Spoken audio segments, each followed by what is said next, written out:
Saudara-saudari terkasih, selamat pagi berkah dalam. Sudah kita memberi senyum hari ini, Kamis 9 September 2021.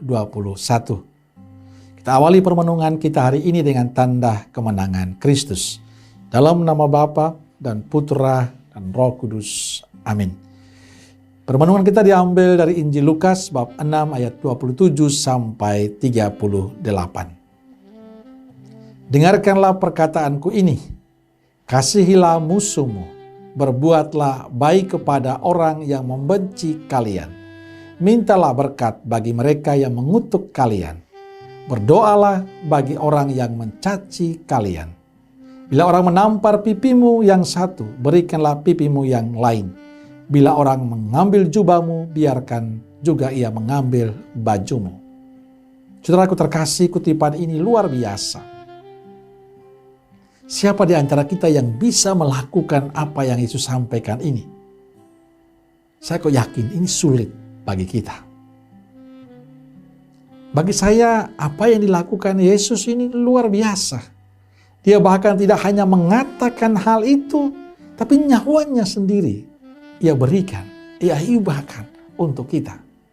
Semuanya karena Ia sangat mencintai, sangat mengasihi kita.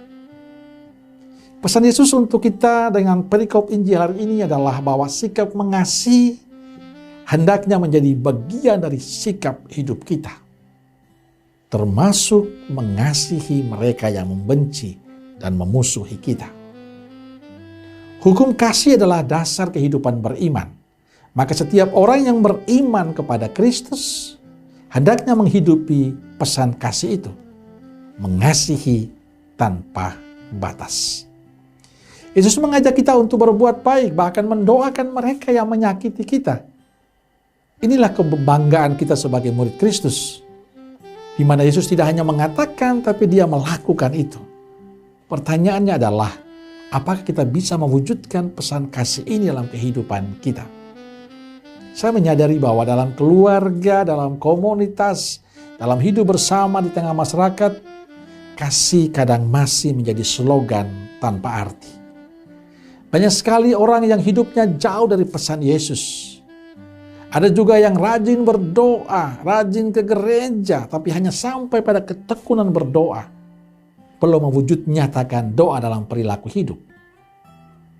Dalam kehidupan yang penuh kebencian, dendam yang menjadi dominan, tawaran kasih Yesus menjadi cara baru bagi kita untuk merajut kebersamaan kita.